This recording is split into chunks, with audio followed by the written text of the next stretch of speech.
Good morning. I'm higher vibrations and so are you. There are a lot more experience with Ascension symptom right now than I have seen in this whole thing going on. The intensity, the frequency, and the variety has really increased for everyone right now. We're having a lot of solar flares, a lot of Schumann resonance spikes, earthquakes and volcanoes, oh my. And so as a result, we're having a lot of this kind of stuff going on. Remember that we have a lot of DNA that wasn't accounted for until now.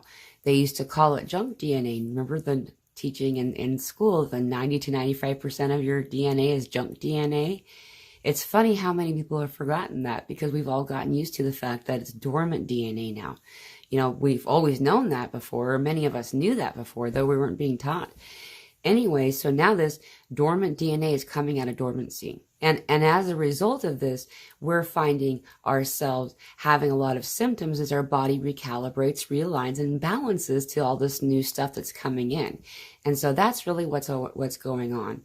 What it looks like is dizziness, ear ringing, fatigue, extreme exhaustion, listlessness, disorientation, dizziness, vertigo, and lightheadedness combined with some kind of fuzzy, buzzy sensation, tickling stuff over the skin, interesting movement of the hair at first, visual representation of light orbs moving around in your vicinity, around you, kind of like flies in some occasions, where it's like they're just kind of in your bubble, as well as seeing light silhouettes. So like it's like a light halo or a light aura of another person, another being.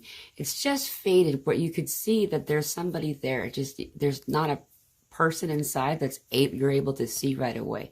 This is another experience of it. There's also like these cool root system looking things that usually all have a consistent one color, but they're all different colors. So there's a blue one, a violet one, a yellow one, an orange one, and they're really fun. They're like the sun spirit guys. They're awesome, by the way. If you're having experiences with them, you're finding yourself being more in joy, giddy, happy, and so they're really cool. They're very helpful. Other things too, starting to notice things that it seems like you're losing focus. Your eyes are coming in and out of focus. But what's actually occurring is that you're coming into focus. So as you raise your frequency, your vibration stays, home point from here. As you vibrate higher up, you'll start to see, being able to perceive those things that are vibrating also at that higher level. And we don't always ascend in a perfect trajectory. There's usually this kind of like turbulence happening on our way up. We're still moving up. However, this in and out thing is also this in and out thing, the focus that a lot of people are having. Gunk around the eyes, coming out of the eyes, this weird substance, this film has been leaving the body through the eyes. Usually right after that's when you'll start to have the focus stuff. It's really cool because I've noticed it just feels like it's a layer, a film, or a layer of something obscuring sight. And so it's really a joyful experience when it leaves, when you know what's happening. Muscle spasms, twitching, even Charlie horses to the severe extent that it can be. Most often it's twitching or what's considered muscle spasms. I've been noticing that it's returned to the eye again. A few years ago, there was this thing where it was on one eyebrow for a few days or even weeks. I can't recall. It seemed like forever at the moment. And then it moved to the other eyebrow after this one had, but it's like it chose a different place to be. And then it was underneath. Well, now I'm noticing the actual eyelid. This is the eye that's happening right now, the divine feminine side, the left side. So that's interesting to kind of note. And so just throughout the body, though, a lot of stuff having to do with the neck all the way down to the tailbone. This whole area is a series of chakras, as well as a lot of people are getting their energetic wings right now. And so that also has a lot to do with like shoulder discomfort, difficulty with like the muscle, feeling like you're kind of carrying an extra backpack on your shoulder. And at the end of the day, it's like, whoa, that kind of sensation. One side or the other, both at the same time, as well as a tingling It feels like your hand had fallen asleep and it's coming back alive. You know, that pins and needles sensation all down the back area. Then this often is leading to like a sciatica, a sciatic nerve, a pinched nerve sensation. And a lot of people do have like this clump. And so we all have this funnel of light that goes straight down through. And after a time, we kind of always just go from like crown chakra down, down, down, down, down, and then we get to the root chakra, and then we move to the next thing, right? Well, what's been happening for a lot of people that's causing like this nodding that's happening. This is the top of your head, and say this is your tailbone, and so. And usually what's happening is this occurrence is in the sacral chakra, the belly. A lot of people having Buddha belly sensation, so their belly's swelling up with like extra water, you know, and just, or even just growing in your own form, but right there in this area. As well as the surrounding, like the solar plexus stuff, a lot of root chakra kind of stuff. These are the three areas that most of us are having it get stuck in, the energy that needs to kind of continue to channel down. And so rather than going crown chakra down, go to the area that you're noticing it being affected. So the chakra in correlation to it. Let's say that this is a sacral area. That beautiful sunset orange color is really helpful to bring into your experience while you're doing this. And rather than going at the top of it, go from underneath. Energetically start underneath it. So it would be like almost the beginning of the root chakra, right? If you're doing the sacral. And then let it pull, pull, pull, pull, pull, pull. Then this long string can then, this energetic line of yours that is connected directly to God can then connect into Gaia as a root digging into the soil. Connect that energy into her heart, or one of these cool moving pools of white light, these underground rivers of light that we have in Gaia. It's connecting it to one of those, and that will stretch out that energy and relieve a lot of the sensation in the area.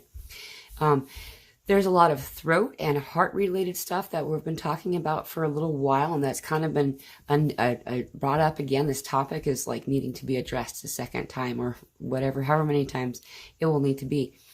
So we have, as a collective species, have stayed in the solar plexus and not gone above that, except for, you know, a rare exception here and there for the ascended masters for a lot of lifetimes. And so collectively, the group of all that are here and incarnated here are moving into the heart chakra. So there's a lot of heart disturbance, heart issues, heart noticing things with the heart. There's other reasons that are new into our environment the past couple of years that also have something to do with it. There's also this other thing happening simultaneously. It's difficult to know which is which. So if you do find that there is some kind of struggle with your heart palpitations and stuff, there's nothing wrong with going and seeing a doctor to be sure that you're good. And so as you're doing this, as you're allowing this energy to kind of be what it needs to be, we'll notice that there's going to be a lot of expansion here and a lot more release through tears. Male, woman, whatever the situation, allowing those tears to come out will really serve you. It's one of your superpowers, tears. This form of release is so effective. It's an immediate reaction to this and very, very assistive. So there's that. As we move into the throat area, we're having a lot of other stuff with this throat. So we're talking about the thymus, the thyroid, all of the neck, the mouth, dental, oral, jaw. This whole area has a lot going on. And so a lot of times we don't actually realize that this is an ascension symptom because there's so much happening here. Most people energetically are really good on the outside, the edges of their throat chakra that I talk to these days on our cool Zoom meetings that we do. But the center here, the ability to speak with conviction, with trusting in your own truth place, that's always, there's even me, all of us, that's always a place that needs a little bit more work because we're out of practice, right? We've been healing this persecution of lifetimes upon lifetimes. Most of us healing it from experiences in this lifetime as well. You know, so allowing yourself to have the gentle kindness that you would afford anyone else in order to let yourself slowly heal through this and take your time. You're not in a hurry. There's no race. You're not going to lose. You're not going to be left behind in the Ascension experience. You're on board. So how do we let ourselves continue to move through this? Well, we speak our truth. We work on this. You know, there's a lot of different groups like ours that have these weekly Zoom meetings. By the way, ours is every Friday at 4 p.m. Pacific Standard Time. Check your local time and contrast to Pacific Standard Time to see the time zone, to see your time zone. This is free. We meet for 2 hours. It is never aired or recorded anywhere. It's private in that way, and anyone can come. You don't have to have your audio on or your camera on. Many will join without speaking, and they'll type in the chat, and I'm happy to be your voice. This helps. This really encourages the ability to let it flow and move. This is one method. Just so working on this throat chakra area will really help you. Other stuff that a lot of people have been having is having to do with our knees in particular. So we've had like this joint thing happening for a lot of people for a while now, I would say. Though the knees have been like a common thread to a lot of stuff that's happening. I heard today, and I think it really resonated with me, that does have a lot to do with, for some reason, causing a barrier, having a barrier that's preventing you from stepping forward, from moving forward in whatever your chosen ideal or goal might be. I found for myself when I had knee stuff, it had to do with me not standing in my no and not being able to just bending my will, bending at the knee is so everyone's different, whatever it resonates with you. There's like a lot of like internal organ stuff that's all based on the right side typically. You know, we're having the liver stuff, we're having the kidney stuff, we're having the gallbladder things, you know, all of this area there, we keep going on. And each one of those things means something. Like the liver is anger, not being able to let your anger out and to find a healthy way for it to move past and through you. You know, and like that every one of our areas in our body has something in relation to what the emotion is. This really helps. See, what our body's doing is telling us, here's some emotional baggage that may not be from this lifetime or even one of your own past lifetimes, but it needs to be healed. Please look at this. You know, it's become a common understanding. You can look at most of this ancient practice of acupuncture. These websites will tell you, they'll list these books, everything, they'll list the emotion that's connected to that. And when we address the underlying emotion, then the physical symptom goes away. And so that's what's happening for a lot of us. These other things have a lot to do with raising our frequency, moving up into a higher vibrational place. You know, all of the stuff that, you know, the Sherpas have to stay at camps, right, on their way up the mountain peak. And so is true for our experience. A lot of us are finding this need. So there's a lot of withdrawal right now. This is at one of the camps. We're at a camp, allowing yourself to take that rest because we're extremely exhausted right now for a reason.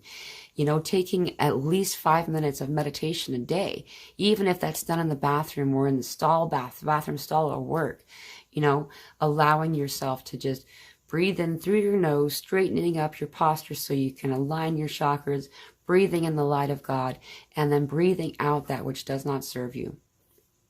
It's really just a couple of times, and the clearing that can happen, and then finding that grateful place, that place of gratitude in your heart, that all things in front of you are more manageable and easier to do, and it helps. And so allowing yourself that, as well as getting out into nature, you know, go and be barefoot someplace. If you can't be barefoot someplace, touch your hands in the ground, in the grass, in the soil, in the sand, in the water.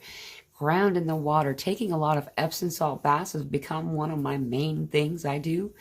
It really helps when we're getting all these solar flares coming and there's extra plasma, so we're going to need more water. Our bodies are no longer in alignment with our previous diet, so our appetites are shifting dramatically. The list goes on, and it doesn't end here.